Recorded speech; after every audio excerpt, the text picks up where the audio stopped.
Mesdames et messieurs distingués internautes, bonjour. Je suis le docteur Joya. C'est un honneur et un plaisir pour moi de vous retrouver. Vous êtes des milliers à vous abonner à notre page YouTube. Continuez à vous abonner pour ne pas perdre les vidéos. Je vous suis très reconnaissant. Aujourd'hui, comme d'habitude, je vais revenir sur un aspect particulier de la médecine. Oui, la prise en charge d'une femme après l'accouchement. Parce que nous avons remarqué que beaucoup de femmes nous contactent, suivent un traitement pour les trompes bouchées, les kystes, les fibromes, les problèmes d'ovulation, tombent enceintes, accouchent le bébé, mais plus tard n'arrivent plus à tomber enceinte. Beaucoup reviennent, docteur, mon enfant a déjà 2 ans, je n'arrive pas à tomber enceinte. Docteur, mon enfant a 1 an et demi, je n'arrive pas à tomber enceinte. Docteur, depuis que j'ai fait le premier anniversaire de mon fils, j'essaie de tomber enceinte, mais ça ne vient pas. Pour répondre à cette question et essayer de comprendre ce qui se passe, les causes, nous allons d'abord faire un tour chez les Bamoun pour assister à une cérémonie particulière. Les Bamoun, c'est un peuple qu'on retrouve à l'ouest du Cameroun, plus précisément dans le département du Noun. Autrefois, ce n'était pas un département, mais tout un royaume. Oui, le royaume Bamoun a été fondé au XIVe siècle par Charien. Les limites que nous connaissons aujourd'hui des territoires du royaume Bamoun ont été élargies, repoussées grâce à Mbombo, le grand guerrier. Donc, à la fois, les Bamoun sont des guerriers dans l'âme et surtout des grands travailleurs. Ils sont artisans, ils travaillent le bronze, sculptent le bois, font de l'agriculture et beaucoup sont des hommes très spirituels.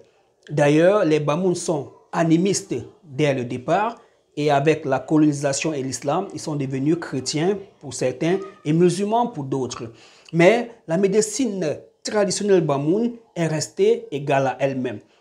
Par exemple, au Cameroun, si vous tombez malade et que l'origine de la maladie est douteuse, on n'arrive pas à vous soigner, on va vous conseiller d'aller chez les Bamoun. D'abord, ici, on sait qu'il y a des gens qui jettent une maladie que je ne vais pas appeler le nom sur les autres et il y a des autres, les Bamoun, qui sont champions pour enlever cette maladie. Cette maladie, lorsqu'on est atteint de cette maladie, on sèche debout, on vous confond à un séropositif. Mais lorsque vous allez chez les Bamoun, on parvient à vous soigner de cette maladie. Je ne vais pas citer cette maladie pour stigmatiser une communauté. À côté aussi, les Bamoun sont passés aussi maîtres dans l'art de la gynécologie traditionnelle. Oui, j'ai capté une cérémonie à laquelle on met en exergue la gynécologie traditionnelle afin que la femme qui vient d'accoucher n'ait pas de problème de conception plus tard. Il s'agit de la cérémonie au cours de laquelle on enterre le placenta. Oui, chez les Bamoun, on enterre le placenta. Chez vous, vous mangez votre placenta, vous faites des capsules, des gélules de placenta, vous buvez pour être toujours jeune. Chez vous, on jette le placenta à l'hôpital dans la poubelle et ces grands oiseaux blancs viennent manger les cowboys et autres. Chez les Bamoun, le placenta s'enterre. Enterrer ici ne veut pas tout seulement dire creuser un grand trou et y mettre. C'est toute une cérémonie, un rituel au cours de laquelle le savoir-faire de la médecine Bamoun, des matriarches ou encore des sages femmes traditionnelles est mis en exergue. Regardez plutôt et je vous accompagne avec des commentaires. La bonne nouvelle vient de tomber. Une femme a accouché en ville, à près de 400 km du village. Elle a tenu à envoyer le placenta de son enfant dans la famille de son mari. À l'intérieur de ce sac en plastique, un placenta. Les mamans ont accueilli cette nouvelle avec beaucoup de joie. Elles chantent et s'apprêtent à enterrer le placenta. À l'occasion, les femmes chantent des chants qui rappellent la joie de l'accouchement, la joie d'avoir un bébé. Ce bébé qui plus tard fera votre fierté. Il sera votre mari. Il va subvenir à vos besoins. Les femmes chantent et chantent encore. Au fur et à mesure qu'elles chantent, d'autres femmes, jeunes, moins jeunes, vont venir pour participer à la cérémonie. Une vieille femme, une matriarche, va ouvrir le fameux plastique contenant le placenta et essayer d'examiner ce placenta. Après accouchement, une femme peut avoir une rétention placentaire. Un petit morceau de placenta peut rester dans le ventre et créer des problèmes de synéchie plus tard. Un débris de placenta peut rester dans le ventre et provoquer des saignements. Certaines femmes ont souvent très bien accouché, mais après sont mortes de suite d'hémorragie. On va aussi observer le placenta et à partir du placenta, on peut suspecter une infection néonatale. C'est le rôle de cette maman que vous voyez là. Elle tient le placenta.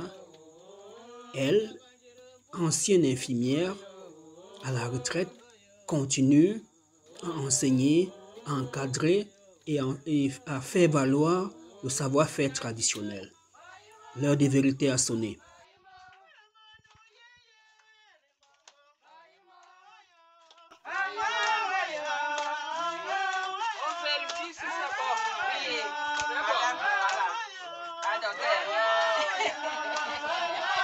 Avez-vous compris ce qu'elle a dit? On vérifie. Elle a dit en français. Revenez en arrière, mettez vos écouteurs et écoutez. On vérifie d'abord. Tout est bon. Et alors, on va procéder à l'enterrement du placenta. D'accord? Les femmes vont continuer à chanter des chants très amusants parfois et des chants intrigants. Celle qui cherche un bébé est obligée de venir participer à la cérémonie car ça porte bonheur. Les vieilles dames qui ne peuvent plus accoucher, qui sont ménopausées, ça va les aider à avoir une bonne santé car la joie procure la bonne humeur et par ricochet la bonne santé. L'heure de vérité a sonné. On va d'abord mettre les feuilles de bananier. Il ne s'agit pas de n'importe quelle feuille de bananier. Il s'agit d'un type particulier, la banane cochon. Cette banane qu'on ne mange pas, ou encore qu'on mange, mais qui n'est ni banane plantain, ni banane douce. Une banane appelée couramment ici banane cochon. Alors les feuilles vont être placées au fond du trou et on va faire attention, il faut mettre les feuilles du bon côté. Car pour qu'une femme n'accouche plus, il suffit de retourner ces feuilles de bananier et de retourner le placenta et enterrer. Alors la grossesse ne va pas arriver. Donc on prend des précautions pour que cette femme continue et continue encore à accoucher.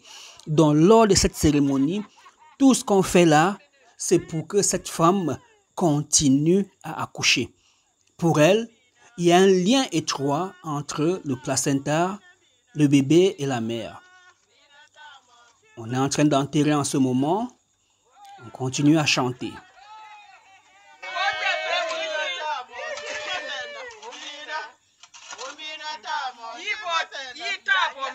À la fin, on va placer des grosses pierres afin que les chiens errants ne viennent pas dans la nuit creuser et profaner ce placenta.